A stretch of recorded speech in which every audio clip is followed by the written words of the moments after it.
Bonjour à tous, voici une nouvelle vidéo et je suis à bord de la Noire. Voilà, la nouvelle Tesla. Alors c'est agréable, ça sent neuf. Comme vous pouvez voir, c'est c'est exactement la même, hein, comme je vous l'ai dit, avec l'intérieur bois. C'est exactement le même intérieur, c'est exactement le même toit panoramique, c'est vraiment tout pareil. Alors il y a quelques différences déjà, vous voyez ici, on a la puce AMD Ryzen, c'est la toute nouvelle puce qui est plus puissante. Donc ça c'est sympa, la batterie c'est la même, hein, c'est une LFP, c'est une lithium fer phosphate. Pour ça c'est pas mal. Et vous voyez sur ce modèle là, elle m'indique 439 d'autonomie, elle est chargée à 100%, elle est donnée en WLTP à 500 je crois, ou oui je crois que c'est ça, enfin à peu près 500 km. Donc vous voyez en vrai, bon, vous pouvez enlever, là ils disent 439, mais bon vous pouvez encore enlever les 40 km, hein. Vous pouvez compter sur 400 en gros, hein. Sachant qu'on conduit normalement avec 22 degrés, siège chauffant, on fait pas d'éco-conduite. Donc on peut enlever en gros 100 km par rapport au WLTP. La mienne là-bas, qui a une batterie, donc c'est une 2021, elle est un petit peu plus petite, mais la voiture est plus puissante. Je suis à 400 et quelques, mais j'en fais en vrai 300. En 300, 350, ça dépend. Sachant que je conduis vraiment normalement, hein, je vous dis, je fais pas d'éco-conduite avec ça. Ça marche quand même fort, c'est fait pour être conduit. Donc voilà. Il y a un petit détail sur celle-ci par rapport à l'autre, à part le fait qu'elle est un peu moins puissante et qu'elle elle a un petit peu plus d'autonomie. Ici, vous voyez, c'est de l'Alcantara, c'est dur. C'est un détail, hein. Mais c'est dur. Sur la mienne, c'est moussé. Donc quand on a la main ici, et bien là c'est moussé. Donc ils ont fait des petites économies de bout de chandelle en enlevant la mousse, vous voyez. C'est dommage, ça a un côté un peu moins premium. Sur l'autre c'est plus sympa, c'est tout moussé. Voilà, sinon après c'est exactement pareil, hein. Les sièges sont pareils, le volant pareil. Là tout le reste c'est moussé. Là c'est très sympa, c'est du tissu. Vous voyez là, ici, tac, voilà, hop. Donc voilà, ça c'est exactement pareil. Ce que je vous ai pas montré, c'est le coffre. Boum, ouverture du coffre. Non. Le coffre, il est juste immense. Alors j'ai pas le nombre de litres, hein, mais il est très grand, vous voyez. On peut vraiment mettre une grosse valise. Ici vous avez encore un espace avec le câble type 2 qui est ici, qui est vendu 2 séries avec les voitures. Vous avez un câble type 2 et bien entendu ce câble là, hop, une branche. Ce câble là, d'accord, qui est tout simplement le chargeur pour se brancher ou sur une prise de 120 ou comme là avec un adaptateur pour une prise P51, une prise caravane. Voilà. Donc vous voyez, le coffre est vraiment, et ouais, on voit pas bien, hein, mais le coffre est vraiment très grand. Fermeture électrique. Hop. Voilà. Ici, donc c'est simple. Elle est branchée, comme ça vous pouvez voir comment ça marche. Donc je suis branché ici sur ma prise et là je suis branché. Si vous voulez débrancher, il y a une sécurité pour que si quelqu'un vient et essaye de vous l'arracher, puisse pas partir et vous voulez votre chargeur. Il faut avoir la clé sur soi ou alors son téléphone portable. La voiture le détecte, vous appuyez ici, tac, ça passe blanc, vous enlevez, tout simplement. Et pour mettre, il était en train de se fermer, il se rouvre. Voilà, et vous voyez là ça charge. Alors là il est un peu... il voulait se fermer lui, donc on va recommencer, on va le laisser se fermer. Voilà, il est fermé. Vous arrivez, vous voulez la brancher, vous le prenez. Là il y a un bouton, vous appuyez sur le bouton. Elle détecte automatiquement que vous avez appuyé sur le bouton. Tac, vous branchez, c'est parti. Ici ça clignote bleu, ça clignote vert une fois que c'est en route. Et là vous voyez, j'ai recharge terminée forcément parce que elle était déjà à 100%. Hein. Donc vous voyez. Donc voilà, ça c'est pour la recharge, c'est quand même assez simple. Il y a une autre chose que je ne vous ai pas montré sur la modèle 3. Donc ici vous appuyez et vous ouvrez ce qu'on appelle le coffre avant, donc on appelle ça le frunk. Le frunk c'est le coffre avant. Alors il n'y a pas de vérin sur le coffre, je veux dire il n'est pas électrique, c'est un vérin classique, d'accord. Mais voilà, alors c'est la philosophie Tesla, c'est-à-dire que c'est extrêmement épuré. Je dirais, ça aurait pu être, si Apple avait acheté Tesla, vous voyez, ça serait appelé l'Apple Car. Franchement, ça aurait été exactement comme leurs téléphones et leurs iPads, c'est-à-dire simple, efficace.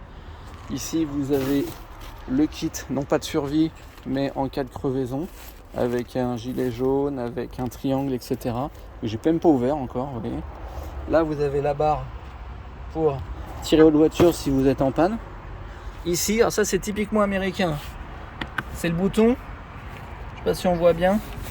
C'est le bouton pour ouvrir le coffre si jamais vous êtes enfermé à l'intérieur.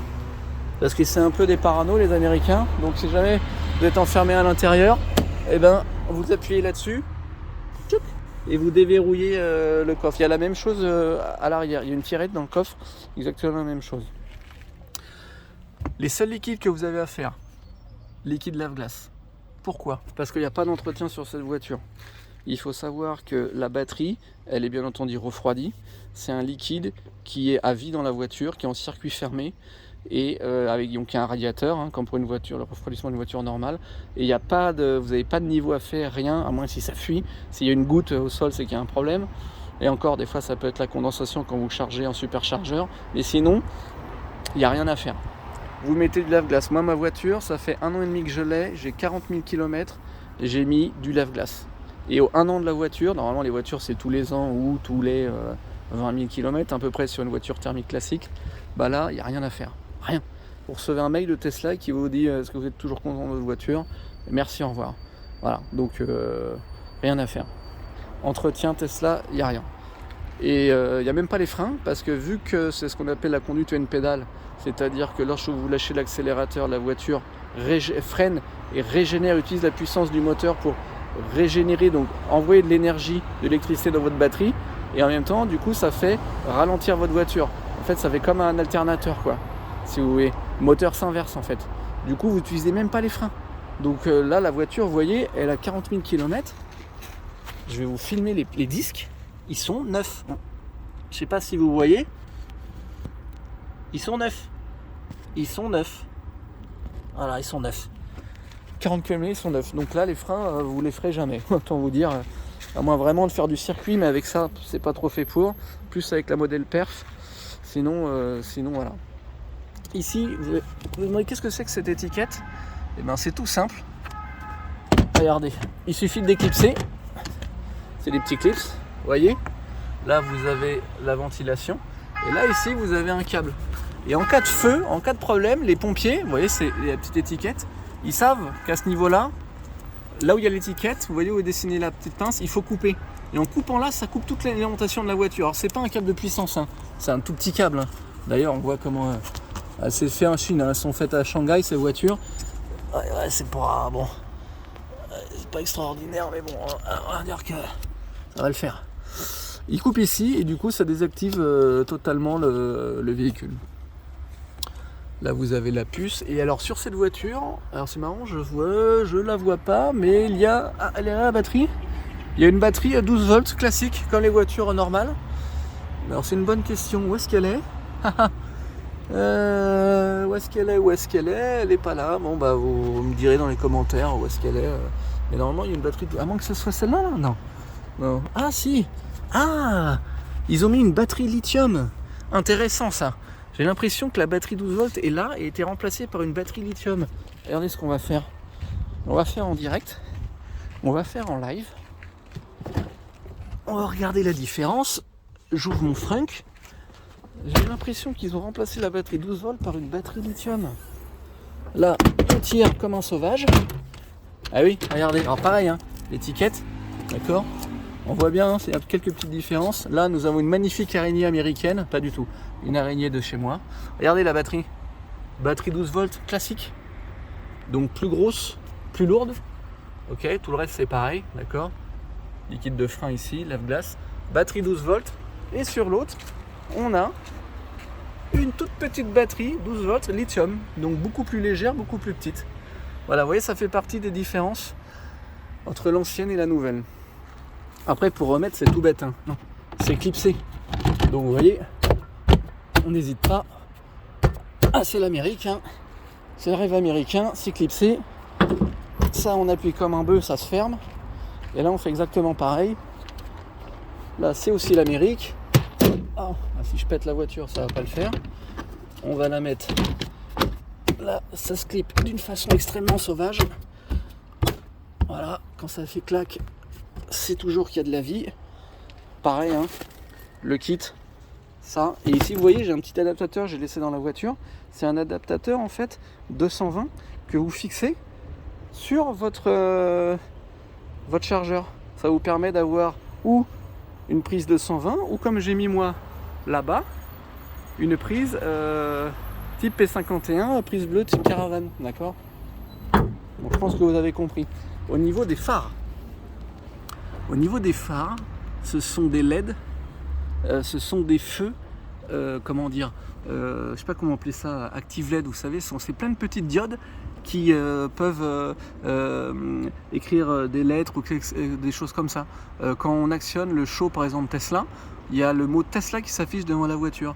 Donc cette voiture est capable, normalement en théorie, d'avoir le système anti-éblouissement, sauf qu'elle n'est pas activée. C'est-à-dire qu'aujourd'hui, c'est juste phare, enfin plein phare, code automatique, comme une voiture classique. Elle n'utilise pas comme certains modèles plus haut de gamme, les Allemands entre autres, ce système où en fait vous êtes tout le temps en plein phare et le faisceau est découpé lorsque vous avez une voiture qui arrive en face. Et je pense que ça va être sur une prochaine mise à jour. Vous voyez, car ces feux, ils sont équipés de ce système à LED. Et là, alors là, ils sont comme ça, on voit bien. Et sur l'autre, alors c'est exactement les mêmes. C'est exactement les mêmes. On voit ici, hein, toutes les petites LED, on voit, c'est exactement les mêmes. J'ai l'impression que sur ceux-là, la nuit, on voit un petit peu plus le découpage à LED que sur celle-ci, mais bon, c'est peut-être une fausse impression. Voilà. Donc voilà. Je vais vous expliquer dans une prochaine vidéo comment on a reçu les deux voitures, comment ça s'est passé et l'expérience Tesla quand vous l'achetez la voiture, quand vous allez la chercher. Et après, au niveau, si jamais vous avez des soucis au niveau du service après-vente, vous allez voir, c'est un peu folklore. Hein. Franchement, c'est même abusé. Mais bon, voilà. Encore une fois, il n'y a pas de concession Tesla. Donc il faut faire avec. C'est un système de livraison particulier sur ou en hangar, ou dans un hangar, ou sur un parking. Celle-là, c'est dans un hangar. Celle-là, c'était abusé. C'était à Valenton, sur un parking de chantier. Enfin bon, je vous expliquerai clairement. Bon, va falloir qu'ils travaillent là-dessus. Voilà. Bon ben voilà, je vous ai expliqué pas mal de trucs. Je referai d'autres vidéos. Et puis voilà. Donc l'ancienne 2021, la toute nouvelle, pareil, entrée de gamme. Donc propulsion. Celle-ci, elle s'appelait SR+. Celle-là, c'est propulsion. Les termes ont changé, mais c'est la même voiture. Sauf que la noire, la plus récente, a une batterie un peu plus grosse, elle va un petit peu plus loin, mais elle est un petit peu moins puissante. Celle-ci est plus puissante, elle va un petit peu moins loin. Voilà, bon, c'est quand même 0 à 155 secondes 6 pour celle-là. Vous êtes collé au siège. Hein. De toute façon, en dessous de 6 secondes, c'est des voitures sportives. Et celle-ci, 0 à 100, si je dis pas de bêtises, 6 secondes 3. Je crois que c'est ça, 6.2 ou 6.3, enfin bon, il suffit d'aller voir sur le site Tesla et puis vous avez les informations, enfin de toute façon, que ça soit 5.6 ou 6.3, ça accélère très très fort, vous déposez tout ce qui se passe. Hein. Franchement, toutes les GTI, tout, vous déposez tout. Hein. En dessous de 6 secondes, on est vraiment sur un véhicule sportif et qui reste extrêmement confortable. C'est quand même ça qui est fort, quoi. Voilà. Allez, tchuss.